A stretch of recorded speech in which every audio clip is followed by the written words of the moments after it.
Olá, o programa Uniso Comunidade começa agora. No dia 5 de fevereiro é comemorado o Dia Nacional da Mamografia. A data é uma forma de lembrar e incentivar as mulheres para a realização desse exame que ajuda a diagnosticar e salvar inúmeras vidas. Para falar sobre esse importante procedimento, estamos recebendo hoje Viviane Vilas Boas, coordenadora das unidades móveis da Secretaria da Saúde Sorocaba, os ônibus rosa e azul. Viviane é formada em enfermagem aqui pela PUC de Sorocaba. Viviane, muito obrigado pela sua presença. Vamos falar um pouco sobre esse dia importante da mamografia. O que é a mamografia? A mamografia, ela é um exame para diagnóstico precoce, do câncer de mama. O câncer de mama hoje, infelizmente, é o câncer que mais acomete as mulheres. E a mamografia, ela vem como um equipamento, um auxílio que nós temos no diagnóstico precoce, porque como qualquer câncer, quanto mais precoce for o diagnóstico, a chance de cura ela é muito alta, Então ela é muito importante, muito recomendada e a parte da conscientização é muito importante. E a partir de que idade deve ser feita a mamografia? A idade recomendada para se realizar a mamografia é a partir dos 40 anos. Alguns casos específicos, com algumas recomendações, podem ser realizadas anteriormente, a essa idade, mas no geral 40 anos. Agora, se na família teve casos de câncer de mama precoce, por exemplo, a mãe, irmã, parentes muito próximos de primeiro grau, aí a gente orienta que a idade seja reduzida, 35, 30 anos. E até que idade deve ser feito? Normalmente a mulher em idade fértil, ela tem que fazer a mamografia, Às vezes as pessoas vão se preocupando menos com a mamografia com o passar dos anos, mas ela tem que se preocupar sempre, em fazer também o autoexame e a mamografia, pelo menos até os 69 anos, 70 anos. Mas, assim, nada impede que as senhorinhas bem de idade avançada também façam. Agora, é considerado um exame dolorido? Então, depende. Na verdade, ele é um exame um pouquinho desagradável, Mas, assim, estava comentando agora há pouco, não é um exame tão dolorido, é um exame, o posicionamento para você conseguir radiografar a mama é um posicionamento um pouquinho, você fica um pouquinho como se fosse um contorcionismo, você vira, porque senão você não consegue visualizar todo o tecido mamário. Mas assim, a sensibilidade, ela depende de mulher para mulher, O que se deve evitar é fazer o exame no pré-menstru, ou seja, na fase pré-menstrual, onde as mamas estão mais sensíveis, mais doloridas, aí fica um pouco mais desagradável. Mas assim, toda mulher deve fazer, não é nada assim, esse bicho de 7 cabeças, é tranquilo É o rápido exame. também o exame? É rápido o exame, às vezes as pessoas assustam um pouco, Fica esse estigma que é um exame dolorido, vai chegar lá, vai doer. É muito rápido. Você chega, posiciona, radiografa em algumas posições, para visualizar todo o tecido mamário e está feito o exame, Não é invasivo, ele é mais o posicionamento que incomoda um pouquinho. Viviane, você comentou agora há pouco a respeito do autoexame. Um não substitui o outro. Não, um não substitui o outro, pelo contrário, um ajuda o outro, eles devem estar juntos. O autoexame, ele é muito importante porque ninguém melhor que você, ou seja, a mulher, ela conhece o corpo, Ela conhece o corpo dela. A maior parte dos casos, quando chegam ou ao enfermeiro ou ao ginecologista, é a própria mulher que identificou algum nódulo. Ela está vendo alguma coisa estranha no corpo dela, Então, o autoexame, ele é imprescindível, Tem aí nas redes sociais, na mídia, na internet, como se faz, tem literaturas, é muito fácil esse acesso, se a pessoa tem alguma dúvida. Mas também, em todas as unidades básicas de saúde, nós temos enfermeiros que a mulher pode procurar esse atendimento, essa orientação, como fazer adequadamente, esse autoexame. Ele é muito importante para que a mulher conheça e perceba qualquer alteração no seu corpo, na sua mama. É bem simples, ele é bem simples. Agora, em Sorocaba, qual é o procedimento para se fazer esse exame de mamografia utilizando o Serviço Público de Saúde? Sim. Sorocaba, o SUS, ele atende as portas de entrada, são as unidades básicas de saúde, ou seja, os postinhos de saúde. Então, a pessoa precisa levar seus documentos, né, serem cadastradas no sistema do centro de saúde, seu RG, CPF e comprovante de residência. Aí, uma vez cadastradas no posto, né, como é comumente chamado, mas é a unidade básica de saúde, ela já tem o acesso ao sistema. Pode passar em consulta com o enfermeiro, que pelo protocolo solicita a mamografia, ou com o ginecologista. Temos também um equipamento que é único no Brasil, que é o ônibus rosa, o qual eu coordeno, que também é a porta de entrada para o acesso, né, dentro do SUS ao sistema de saúde. Lá a gente também faz a solicitação da mamografia para que esse exame possa ser realizado. Uma dúvida muito comum que a gente responde frequentemente é que as pessoas imaginam que elas vão no ônibus rosa e vão fazer lá a mamografia. Não. Lá é feita a consulta de enfermagem, a solicitação da mamografia, que vai ser feita no laboratório adequado, e o que a gente faz no ônibus é colher o Papa Nicolau, que também é um exame muito importante, preventivo, né? Bem aceito na sociedade, já, né? Porque já houve uma fase de estigma, de preconceito, hoje não mais com a saúde da mulher, já está bem avançado, graças a Deus, assim, essa parte cultural e de aceitação. Então é isso. É muito fácil o acesso, é só levar seus documentos na unidade de saúde. No próprio ônibus, ou nas unidades já é marcado o dia? Então, não. É aí assim, ele vai até a unidade. Hoje nós temos... Onde é a unidade hoje? Hã? Onde é a unidade hoje de saúde que se faz a mamografia em Sorocaba? Então, é assim, na verdade, a gente tem a central de regulação, que agenda cirurgias, exames, enfim. Todas as portas de entrada, que são as unidades básicas de saúde, bem como o ônibus rosa, enviam as solicitações. A partir da unidade básica, ela entra no sistema de agendamento da central de regulação. Então, assim, tem vários laboratórios contratados, isso pode mudar de algum período, né? Não vou nem falar nomes aqui, que são nomes que hoje podem estar, daqui 2 meses já pode ser outro contratado. Mas, assim, todos muito confiáveis, tá? E a partir daí que é agendado. Então, ela vai ser avisada, né, quando é agendado pela unidade básica de saúde. Então, não é hoje que ela já sai agendada do ônibus. Ela vai lá e vai ter o encaminhamento para a unidade básica e aí vai se proceder através da central de regulação, que evita, assim, tem as classificações... É importante a gente falar também que existem classificações de risco. Então, nós temos os termos técnicos para indicar a prioridade daquele exame. Né? Quando é mais urgente, existe a prioridade, quando é menos, aí vai acompanhar. Quando a gente fala em prevenção, em agendamento, a gente não pensa em nada assim, por exemplo, a gente teve Outubro Rosa, então a gente não vencia a demanda, né? Porque todo serviço de saúde tem um limite de atendimento. Não tem como você perder qualidade para fazer mais números, né? E a gente sempre orienta muito a população. O importante é você fazer em qualquer época do ano. É isso que eu ia te perguntar. Né? Nós temos a data aí, que é 5 de fevereiro, mas essa simplesmente é uma data. Sim, tá? É uma data alusiva. Então, a qualquer momento, essa solicitação do exame deve ser feita. Isso, a gente tem esses chamamentos que são muito importantes, porque às vezes na rotina do dia a dia você vai deixando, nada te incomoda. Tá, acaba esquecendo. Né? Acaba esquecendo, tem outros compromissos e tal. Então, existe todo essas datas marcadas para que a gente relembre, para que a gente se importe, para que a gente veja, né? Assim como foi Outubro Rosa recentemente. Então, assim, mas não precisa, se até 5 de fevereiro você não conseguiu, o ano todo isso é feito. Tá? A prevenção, ela pode ser feita durante o ano todo. Deve ser feita, né? Deve ser feita durante o ano todo. Tá certo. Viviane, agora com relação também ao ônibus da mulher, que você é responsável pelo ônibus da mulher e do homem, tá? Sim.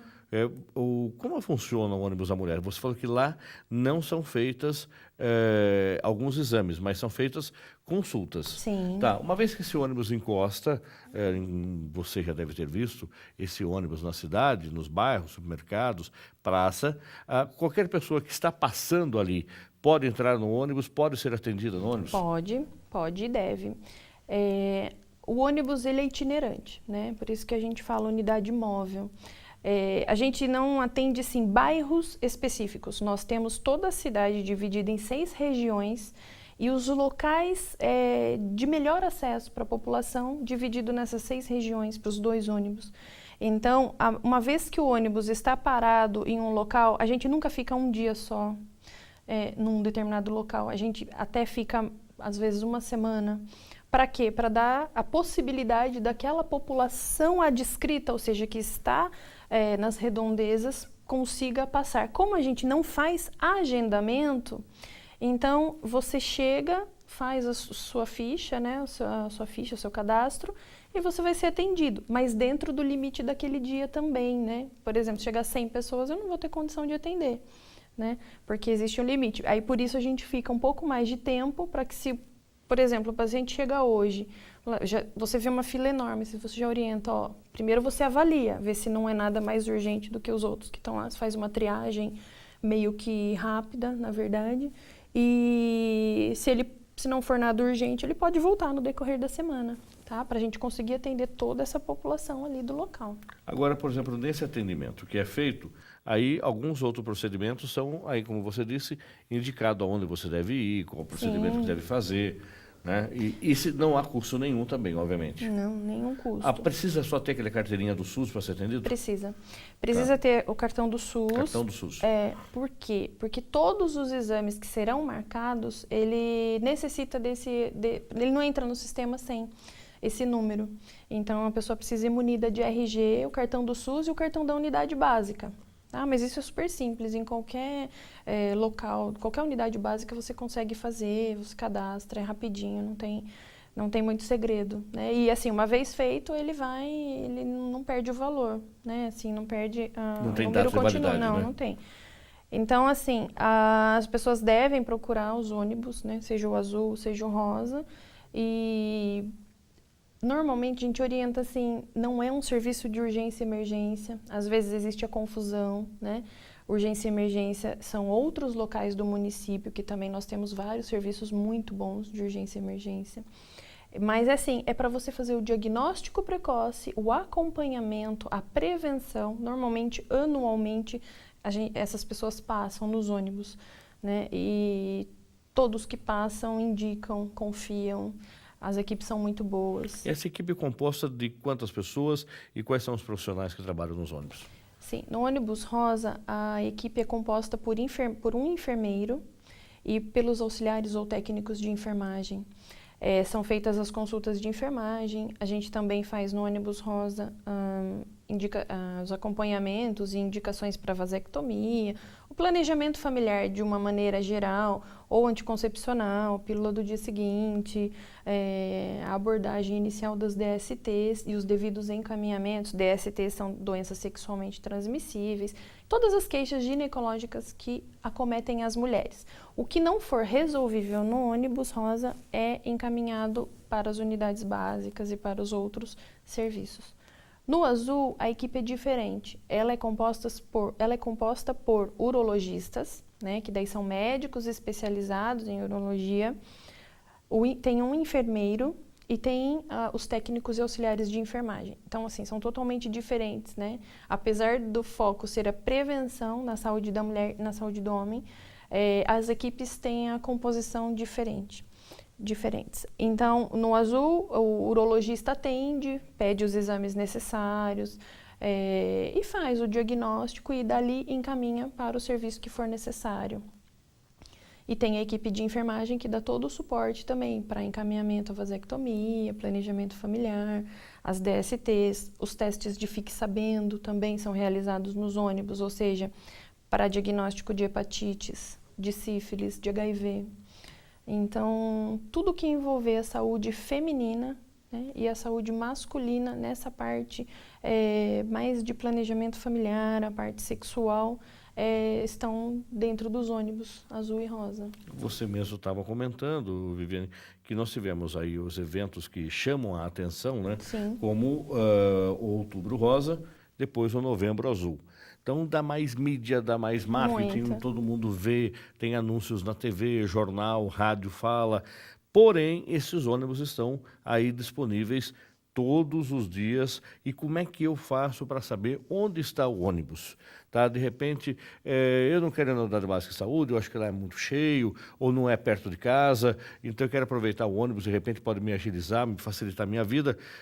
Como é que eu sei onde que vai estar estacionado o ônibus? A agenda dos ônibus, dos 2 ônibus, né, ficam no site da prefeitura. Então, assim, em qualquer momento você pode acessar. Lembrando que o site da prefeitura é www.sorocaba.sp.gov.br. Está aí na tela, sorocaba.sp.gov.br, para você acessar então. Isso. E lá tem uma bandeirinha para acessar, isso? Lá tem na parte de serviços, daí você entra em saúde, e aí já tem a agenda do ônibus rosa e do ônibus azul para o mês vigente todo. Então, mensal. Para você se localizar onde que vai estar... Sim, tem até os profissionais, no caso do ônibus azul, até os médicos que estão, porque assim, o retorno, cada dia da semana tem um médico diferente, né? Então, assim, o retorno é feito de acordo com aquele médico que já está acompanhando o caso. Ele olha na agenda lá, o dia que o médico dele está e o horário vai. Mas sem agendamento. E ele funciona de segunda a sexta? De segunda a sexta. De segunda a sexta. A gente tiveram momentos em Sorocaba que os ônibus atendiam em finais de semana, possivelmente podem voltar, né? Mas frente à crise que o país tem enfrentado, a gente, nesse momento, não está operando em finais de semana, devido a alguns cortes, mas logo que melhore, né, essa crise toda, a gente volta. Então, assim, de segunda a sexta, olhando a agenda, né, que são itinerantes, eles estão em atendimento, o que vale lembrar que os horários de atendimento são diferentes. O ônibus da mulher, ele atende a partir das 8h30 da manhã até 1h30 da tarde. E o do homem é a partir das 7 horas da manhã até as 15 horas. Então, os horários são diferentes, mas lá na agenda, no site, está bem explicado. Devido à grande procura, é muita procura mesmo, chega às 6 horas da manhã. Tem gente já na fila. Mais que 60 pessoas esperando, principalmente no azul, que daí o número de senhas é maior. Então, a gente tem trabalhado com distribuição de senhas. Para quê? Para facilitar a organização desse atendimento. Porque não adianta você deixar 120 pessoas na fila e chegar no momento e falar assim, você não vai passar mais, porque não vai dar. Então, né? melhor já de manhã, De manhã a gente já faz a triagem. Aquele que não conseguiu hoje, volta já mais cedo. Já é orientado para voltar no dia seguinte ou no dia que ele puder. A gente passa a agenda do mês todo também, para que ele consiga esse acesso, porque não precisa de agendamento. Viviane, quem quiser conversar com você, saber um pouco mais sobre as unidades móveis da Secretaria de Saúde, ou saber mais sobre mamografia, você tem um e-mail institucional da Prefeitura para disponibilizar? Tenho sim. Letra V, Boas, que é Viviane Vilas Boas, @sorocaba.sp.gov.br.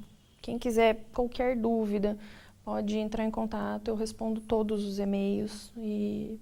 que precisarem, a gente está à disposição. Tá bom. Muito obrigado pela sua participação no programa e sucesso no trabalho que você realiza. Obrigada. Vamos continuar falando sobre saúde, agora com a professora do curso de enfermagem, Marisol Alves Festa, sobre as doenças sexualmente transmissíveis. Daqui a pouco, após o intervalo. Não saia daí.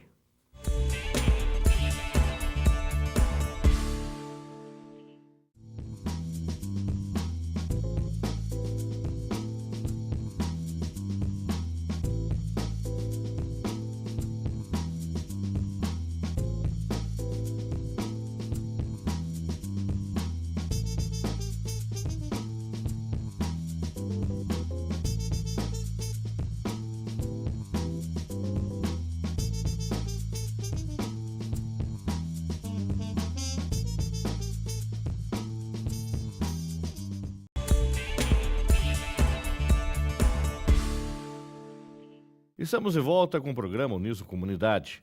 Você sabe o que são as doenças sexualmente transmissíveis, as DSTs, e quais são os sintomas apresentados? Para responder essas e outras questões e dar orientações sobre esse tema, estamos recebendo a professora do curso de enfermagem da Uniso, Marisol Alves Festa. Senhora Marisol, muito obrigado pela sua presença. Como de praxe, a gente quer conhecer um pouco mais o nosso entrevistado. Gostaria que a senhora falasse a respeito da sua graduação, da sua pós-graduação e da sua experiência aqui na Universidade de Sorocaba. Quanto tempo a senhora está trabalhando aqui? Eu que agradeço, na verdade, pelo convite. Né? Então, eu sou graduada em enfermagem pela PUC São Paulo, campus aqui de Sorocaba. já há 21 anos, né? Tenho a minha especialização na área de infectologia em serviços de saúde, né, pelo Hospital das Clínicas da Faculdade de Medicina da USP, e um pouco mais recente em estomaterapia, né, uma especialização da enfermagem focada aos pacientes portadores de lesões de pele, incontinências e ostomias. Trabalho na área acadêmica já há 12 anos, né, e aqui na universidade eu tenho as disciplinas de lesões de pele, infectologia aplicada à enfermagem, e também acompanhando os estágios supervisionados, né, a prática então dos alunos na assistência aos pacientes. Agora, a profissão de enfermagem, ela é uma profissão que fica ali numa linha tênue entre a medicina, a biologia. Como é que é a profissão da enfermagem? É muito procurada ainda? Qual é o perfil do aluno que faz, do menino ou da menina que procura fazer o curso de graduação em enfermagem? Bom, então assim, enfermagem, medicina, biologia, né? São papéis bastante distintos, né? Cada um com a sua importância, né? Há um tempo atrás achava-se, você é quase médico, né? Não, então, assim, sabe-se que cada um tem o seu papel, né?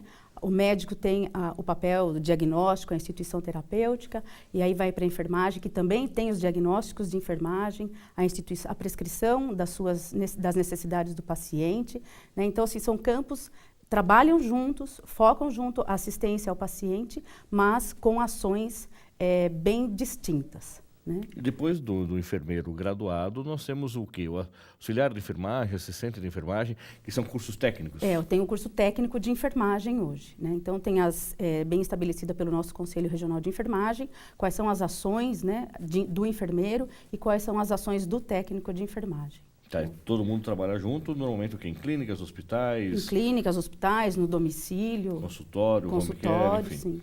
Agora, com relação à doença sexualmente transmissível, estamos aí chegando próximo de um carnaval e é um assunto que outra vez entra em evidência, o uso do preservativo. E agora parece que tem acontecido, professora, um número do aumento de casos de AIDS entre os jovens. Por quê? O que aconteceu que, de repente, todas as campanhas de incentivo ao uso do preservativo parece que não estão dando retorno, ou o jovem começa a namorar mais cedo, ou ele começa a descobrir a sua sexualidade mais cedo e não se atenta para o uso do preservativo. Parece que, como somos amigos, somos conhecidos, somos todos limpinhos, a gente não precisa. Então, realmente é essa faixa etária que está sendo um pouco mais acometida, né? Então, entre os 12, 19 anos, então a sexualidade realmente está sendo iniciada mais precocemente, né? E, por vezes, a falta de orientação, né? A falta de conversa mesmo dentro da própria casa, né? Com relação às medidas de prevenção. Ou então você tem um adolescente ali, um pré-adolescente, que você acha que não está ainda pensando na sexualidade, mas já está iniciando, né? Então, a falta de orientação, de comunicação, é realmente o alvo aí, no que a gente diz, no que a gente acredita, né, como fator de risco. Por isso, então, o aumento do número de casos nessa faixa etária. Já teve a faixa etária dos idosos, a situação em que as mulheres eram mais acometidas, né? E agora os estudos têm mostrado realmente que a população mais jovem é que está aumentando o número de casos, né? Agora, é o caso da AIDS ou o caso de outras doenças sexualmente transmissíveis? O que vem aumentando mais? Ou ambos os casos podem caminhar paralelos? Como a AIDS é uma doença sexualmente transmissível, então é uma das que aparece aí com o aumento do número de casos. Mas existem outras doenças sexualmente transmissíveis. E até falando em doença, né, no último documento que sai pelo Ministério da Saúde em abril de 2015, que é um protocolo clínico e diretrizes terapêuticas, trabalha, então, com a assistência a todos os doentes, né, todos os portadores de doenças sexualmente transmissíveis, e passa a mudar. Então, não temos mais o nome doenças sexualmente transmissíveis, e sim infecções sexualmente transmissíveis, né? Então, logo, logo, as pessoas vão acabar percebendo que o DST já não vai ser mais tão falado, e sim o IST. Isso. Muda alguma questão de conceito? O que é? Não, é apenas para entrar em consonância, então, com a Organização Pan-Americana da Saúde, que usa o mesmo termo, e a Organização Mundial da Saúde também. Mas os critérios diagnósticos, né, é tudo a mesma coisa. De repente, com o uso coquetel para a cura da AIDS, isso pode ter feito com que as pessoas diminuíssem essa preocupação, porque hoje já existe um remédio que cura, ou um remédio que diminui o impacto da doença e dá uma sobrevida maior para o paciente? Então, eu particularmente não acredito muito que, porque tem remédio que cura ou que trata, né, então eu me despreocupo. Não, eu acredito que seja realmente a falta de orientação, a falta de informação e está ali disponibilizando os preservativos, no caso, que é o principal meio aí de prevenção, né? Agora, com relação também a feridas ou corrimento genital, ela pode ser uma doença também? Infecciosa, agora não é mais DST, então a senhora sugere que seja IST. Isso, Tá. Os novos documentos vão acabar saindo com essa denominação. Tá, pode ser, e por que pode ser? A mulher ela é mais suscetível a esse tipo de doença quando ela mantém uma relação com o homem é mais suscetível à doença sexualmente transmissível. Quem é que pode ser a vítima dessa doença? Então, pensando na vítima dessa doença, nós temos, na verdade, aquele indivíduo que tem múltiplos parceiros. Independente de ser homem ou mulher, o indivíduo que tem múltiplos parceiros, ele passa a estar mais propenso aí a entrar em contato com o agente causador de uma infecção sexualmente transmissível, né? Pensando nos corrimentos, nas lesões, né, urogenitais, tudo pode favorecer ao desenvolvimento, ser uma infecção sexualmente transmissível, né? Não necessariamente é. Então, vamos imaginar uma adolescente que passa a ter um corrimento, né, vaginal. Isso é infecção sexualmente transmissível? Pode ser que não. Então, cada caso é um caso e precisa ser avaliado, diagnosticado pelo profissional médico e aí sim instituir a terapêutica adequada. Isso deve ser feito assim, de forma imediata, deve procurar um pronto atendimento na cidade ou um médico do convênio, enfim, porque não pode adiar, melhor, a menina ou o menino acaba deixando, que fica com medo de contar para os pais, então não conta, e isso pode se agravar esse problema? Pode se agravar. Então, quanto mais precocemente feito o diagnóstico, né, e mais precocemente a terapia, então melhor será o resultado final.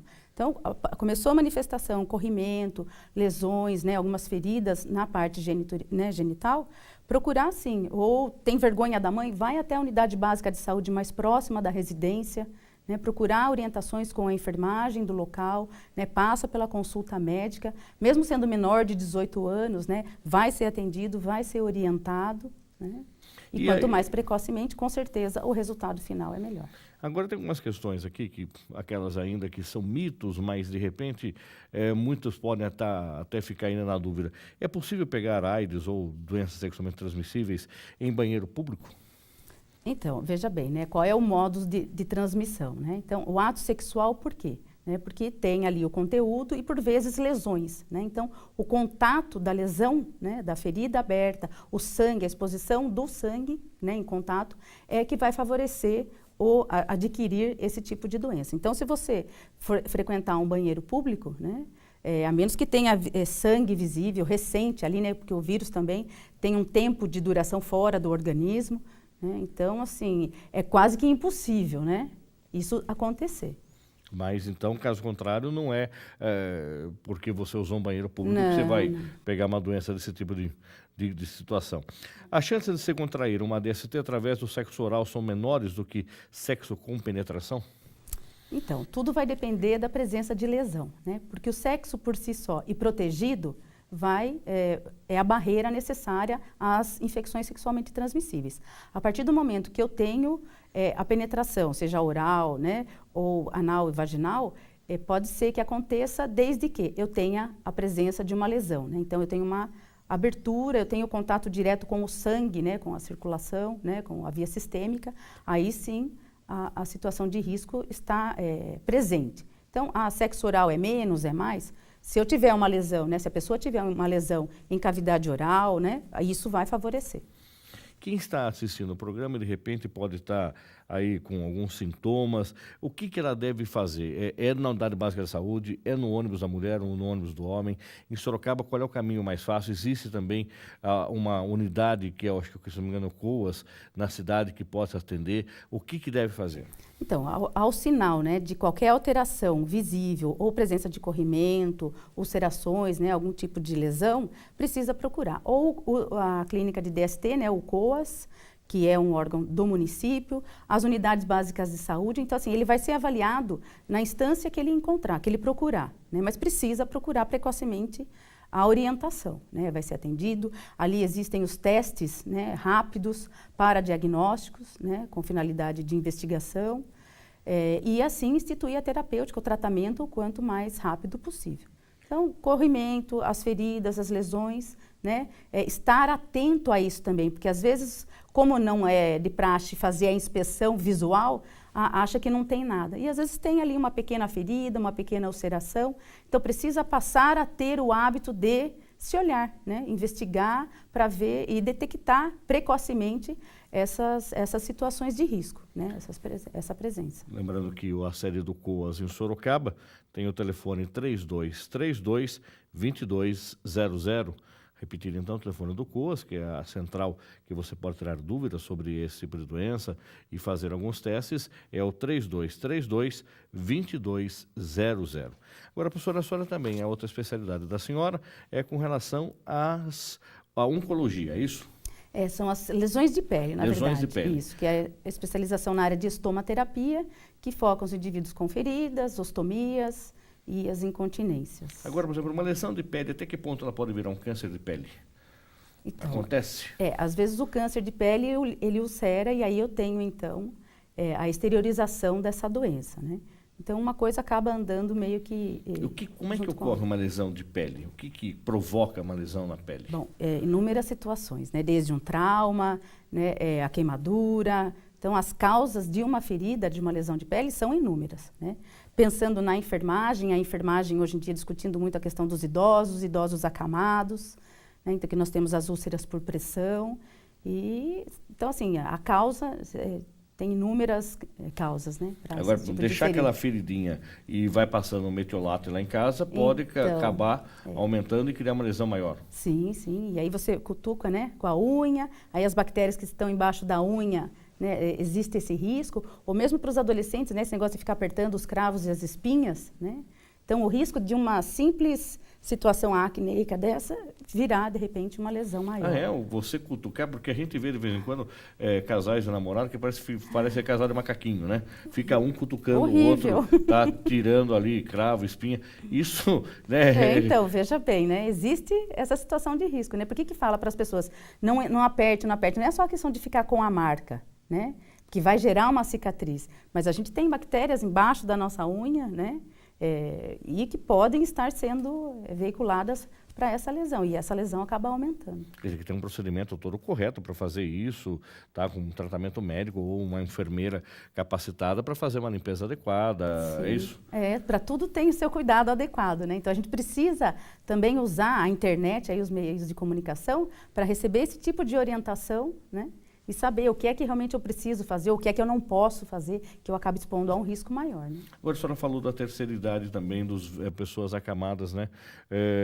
Como é que faz, de repente, para diminuir aquela possibilidade acho que é áscaras, né? Que acontece, que são aquelas feridas de pressão que a senhora falou. Existe alguma alternativa? Ou aquele que está tomando conta do idoso em casa, colocar aquele colchão de caixa de ovo, diminui, um tipo de lençol diferenciado, virar o idoso ou esse acamado várias vezes por dia? Qual é o procedimento que diminui uma situação dessa? Então, o ideal seria que a gente trabalhasse com a prevenção, né? Evitar que essas lesões venham a aparecer.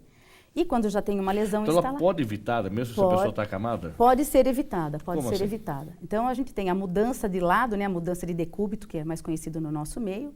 Então, a cada 2 horas, ou dependendo do idoso, até em menos tempo, ele precisa ser mudado de lado no leito, né? Na cama. Evitar ficar deitado, então tentar deixar o mais tempo possível essa pessoa sentada, né? E mesmo o sentar, né? Porque esse indivíduo idoso, ele tem todo o metabolismo dele mais lento, né? Então, a multiplicação dos fibroblastos, das células que compõem o nosso tecido, nosso sistema tegumentar, elas estão em processo de evolução mais lento. Então, favorece também esse tipo de risco. E aí a gente tem, normalmente, se o indivíduo está com a mobilidade prejudicada, né, limitado à cama ou à cadeira, ele tem também uma grande chance de ser incontinente, ou seja, ele perde a urina, ele perde as fezes, então ele está com fralda, né? A fralda favorecendo essa umidade, a umidade em contato com a pele, e esse indivíduo ainda sobre uma superfície rígida, que é o colchão ou a cadeira, é quase que somar 1 mais 1 que vai dar 2. Tá, isso aí vai contaminar e pode criar... Não é nem tanto a contaminação, mas é a presença da umidade nessa pele, nesse sistema tegumentar que já é mais debilitado, vamos assim dizer, e em contato com a superfície rígida, Então, que é o colchão ou a cama. Tá sempre limpo, tem que ser uma limpeza constante, permanente, com esse Higiene cuidado. constante, mudança de, né, alterar a pressão nessa localização, né? Então mudar de lado. Por isso que é importante Hidratação, a presença alimentação. de um cuidador, de repente, profissional, uma pessoa habilitada, que possa estar ao lado para fazer esse tipo de procedimento, né? Sim, sim, bem orientado. E quando não tendo o cuidador, orientar a família, né? Porque a família, às vezes, é quem está ali que precisa de informações básicas para, né, auxiliar na prevenção dessas lesões. Isso é o trabalho também do profissional de enfermagem? Sim, isso faz parte da assistência de enfermagem. Aí o enfermeiro profissional, ele pode fazer isso de alguma forma alternativa, tipo ser contratado para fazer esse trabalho profissional em alguma residência, em que é chamado home care? Sim, sim. Faz isso também? Sim, ele tem a ação dele bem estabelecida nesses atendimentos domiciliares, mas nunca esquecer que é uma parceria, né? A equipe precisa estar atenta ao indivíduo como um todo. Então, tem o papel do médico, o papel do fisioterapeuta, nutricionista, psicólogo, terapeuta ocupacional. Então, todas as especialidades ali conversando, né, discutindo à beira, às vezes, do leito, como a gente tinha na época de faculdade, e a gente ainda faz questão de fazer isso aqui, né, no curso de enfermagem, nas nossas visitas, né, na prática de estágio, é discutir mesmo a questão do indivíduo na beira do leito, com os outros profissionais, porque cada um tem a sua contribuição. Senhora Marisol, estamos chegando no final do programa. Gostaria, se fosse possível, a senhora deixar um e-mail de contato aqui da Uniso para quem queira tirar alguma dúvida a respeito do assunto que a gente conversou, queira saber um pouco mais sobre o curso de enfermagem aqui da universidade, posso falar com a senhora. Perfeito. O e-mail é marisol.festa@prof.uniso.br.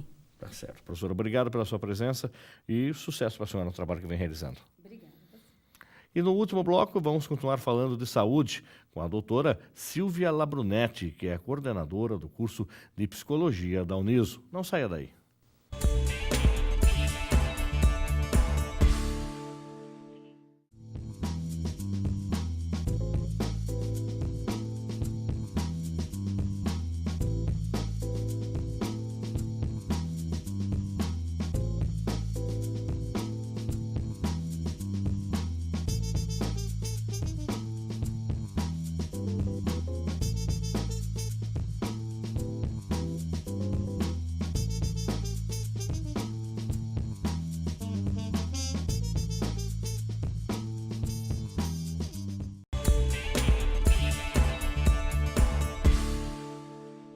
Estamos de volta com o programa Uniso Comunidade. Agora, nesse bloco, vamos falar sobre um assunto que, quando passa do limite, pode trazer algumas consequências. É o ciúmes.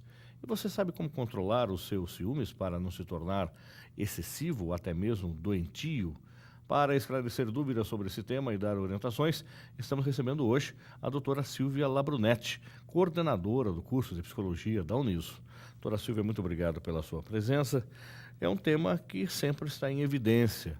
No final do ano, em dezembro, aconteceu um caso aí, ficou conhecido como caso Fabiola, onde uma moça, uma manicure, ela foi pega pelo marido numa traição e, consequentemente, o marido bateu na moça, quebrou o carro do amigo que traía, e esse vídeo foi colocado nas redes sociais e tomou uma dimensão absurda, onde os programas popularescos repercutiram, porque o vídeo tinha uma qualidade técnica muito boa, então mostrava a cena, mostrava o diálogo, mostrava a agressão.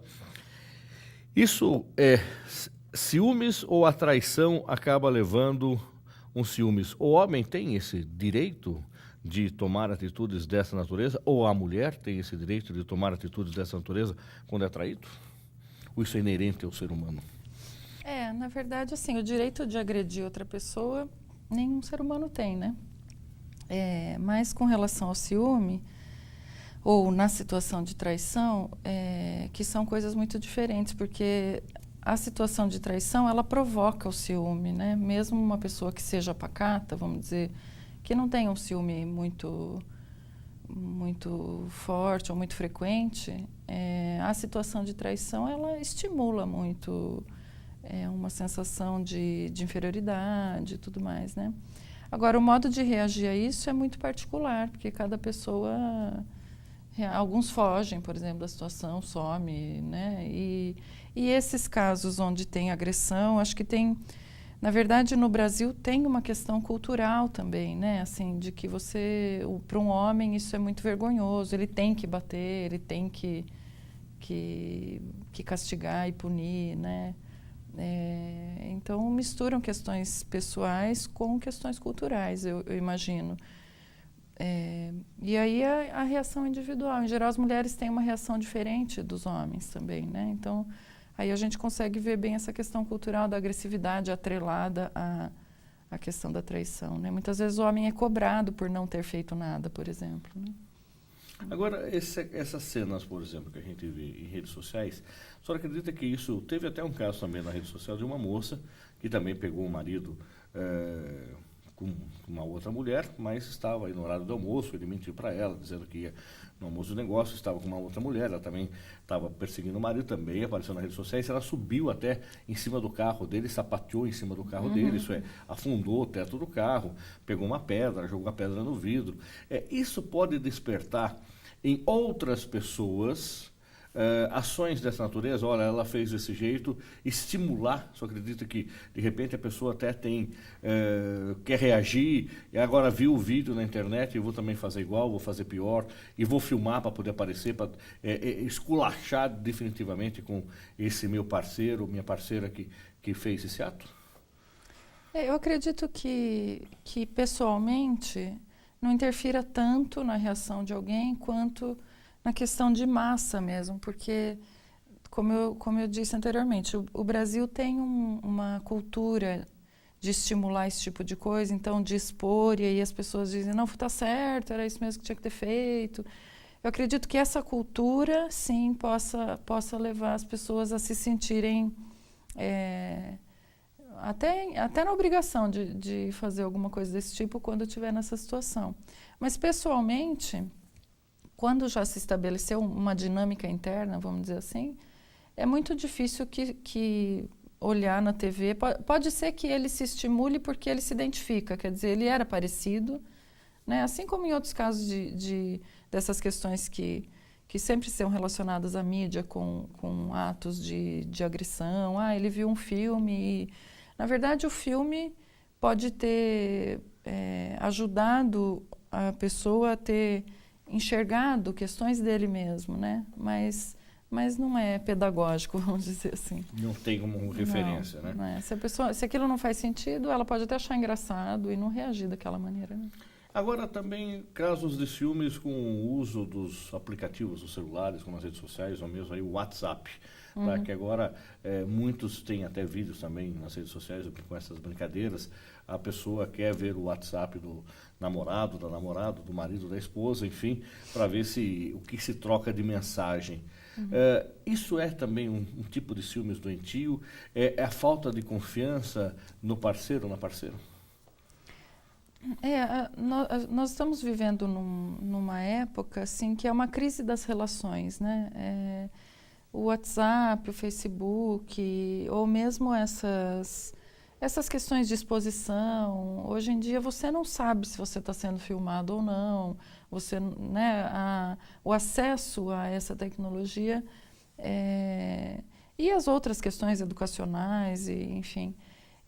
Eu acredito que tenham feito uma crise nas relações de confiança. Então, eu não acho certo, vamos dizer, culpar o Facebook ou o WhatsApp pelas desconfianças, né? Porque não são eles são instrumentos, vamos dizer. A gente poderia estar usando muito bem, assim como eles são muito úteis para muita coisa, né? Mas eles também são instrumentos que, para quem tem uma patologia, aí a pessoa tem mais acesso a coisas que antes dessa tecnologia talvez fosse mais difícil. Mas esse tipo de coisa de correr atrás, de perseguir, de colocar detetive, de ficar... Isso é uma coisa que sempre houve, né? Quer dizer, quando se estabelece um ciúme patológico, a pessoa busca ferramentas. Eu acho que a diferença hoje, né? Eu acredito que a diferença de hoje com antes dessa tecnologia é que o ciumento patológico talvez tenha mais ferramentas, né? E aí fica mais fácil de agir, vamos dizer assim. Existe o ciúmes bom? Sim, existe. Dentro da psicologia, né, tem muitas abordagens. E a abordagem que mais, vamos dizer, que mais se apropria dessa questão dos ciúmes é a abordagem psicanalítica. Então, quando a gente pensa no ciúme, o ciúme ele faz parte do desenvolvimento da infância.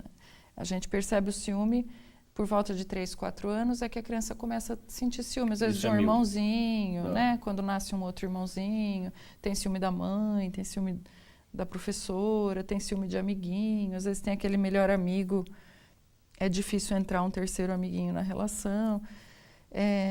E isso deve ser superado nessa fase, né? Vamos dizer que, em geral, os ciumentos patológicos não tiveram essa fase superada, eles estão fixados numa fase infantil que aí fica cada vez mais forte.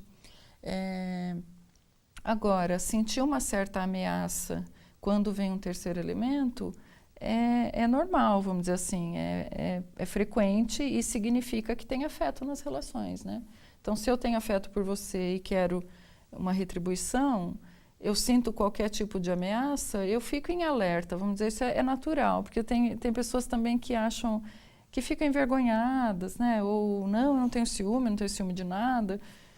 Se não tem ciúme de nada é porque não tem afeto com essas coisas, né? Na verdade, quando tem afeto, tem um cuidado.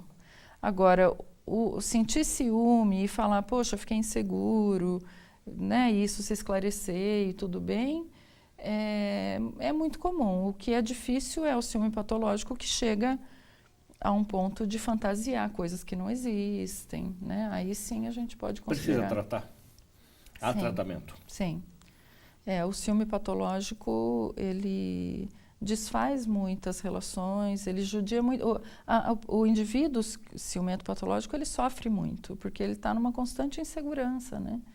E muitas vezes o parceiro tem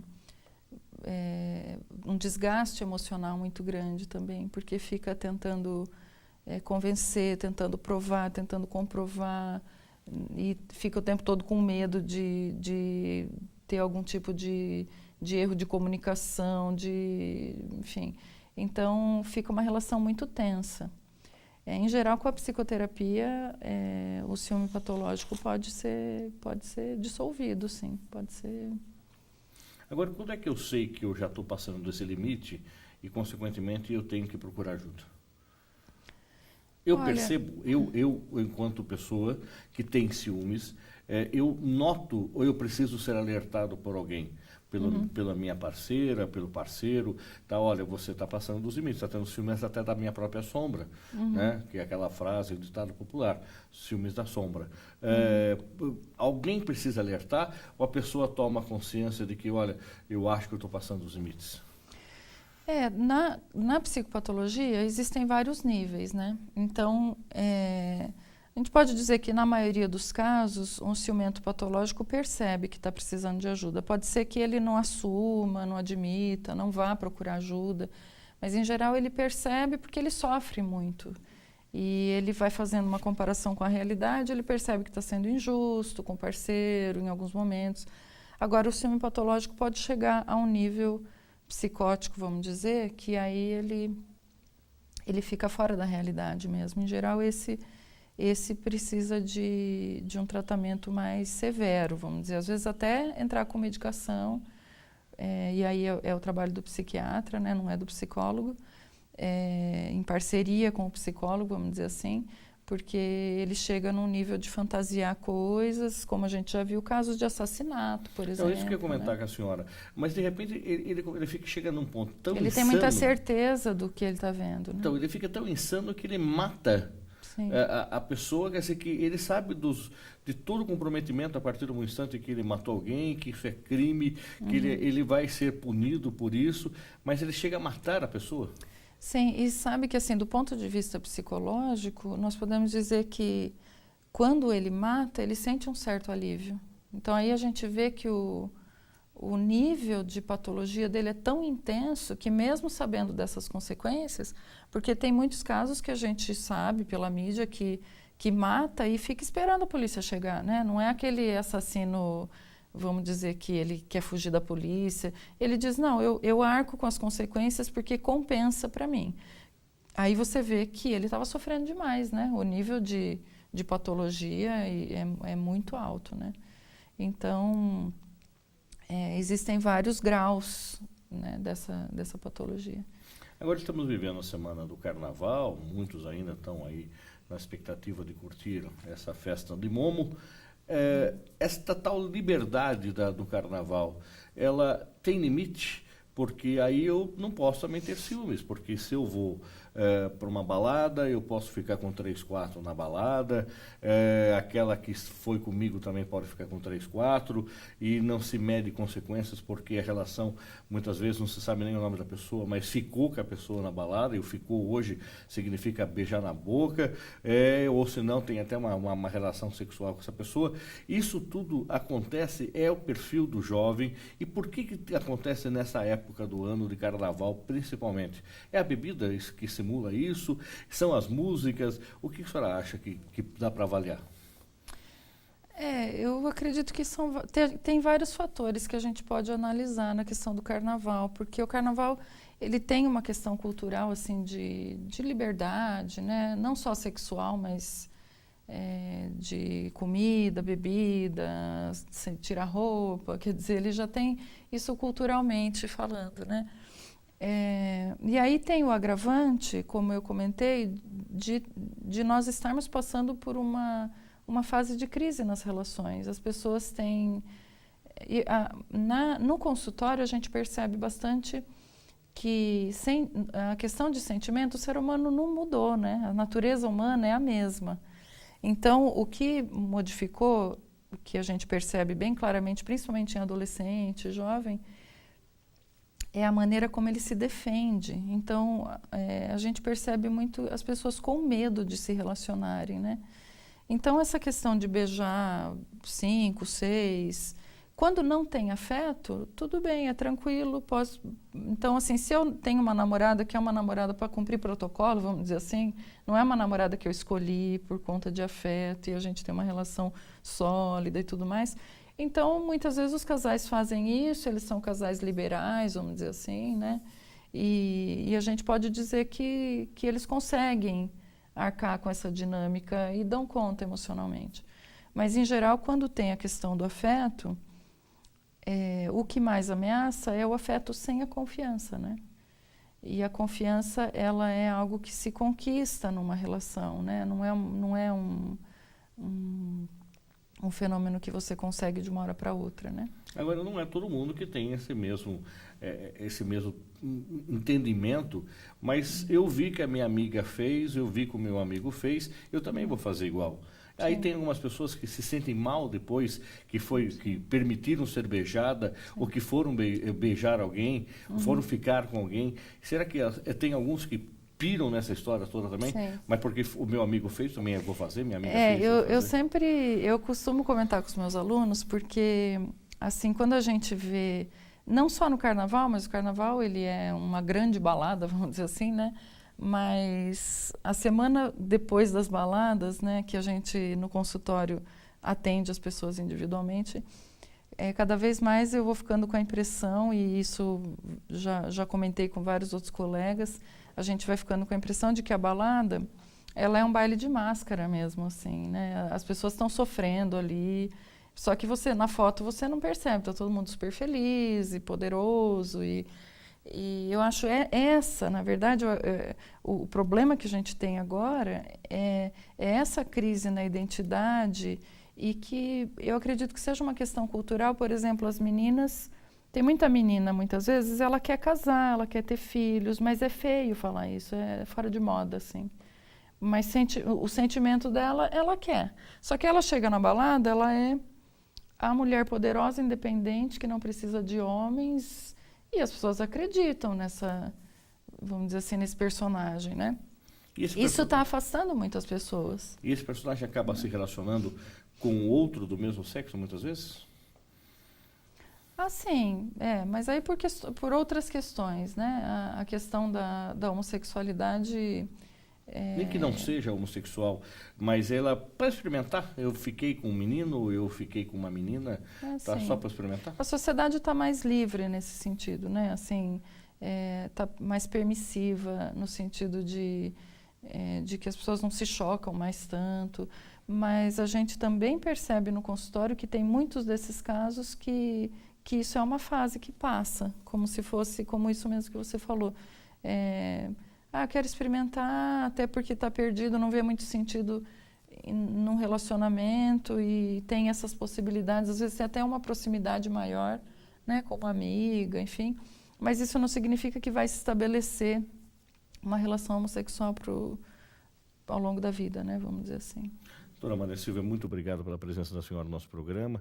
Gostaria que a senhora deixasse um e-mail de contato, até para quem está nos acompanhando, quiser tirar alguma dúvida do assunto que a gente tratou, ou ainda conversar sobre o curso de psicologia da Uniso, que a senhora é coordenadora.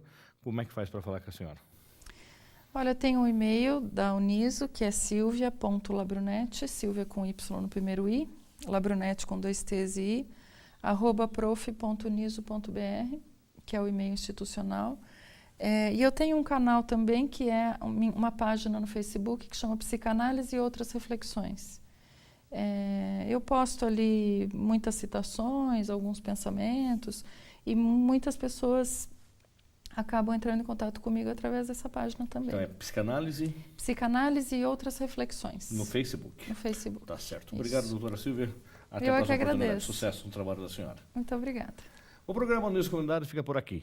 Se você tiver alguma sugestão para o programa, envie para a nossa página no Facebook. Curta lá, é Uniso Comunidade. E você pode rever todos os programas que já foram ao ar no nosso canal também no YouTube. É só acessar Uniso Comunidade. Agradecemos sua audiência e até o próximo programa. Até lá!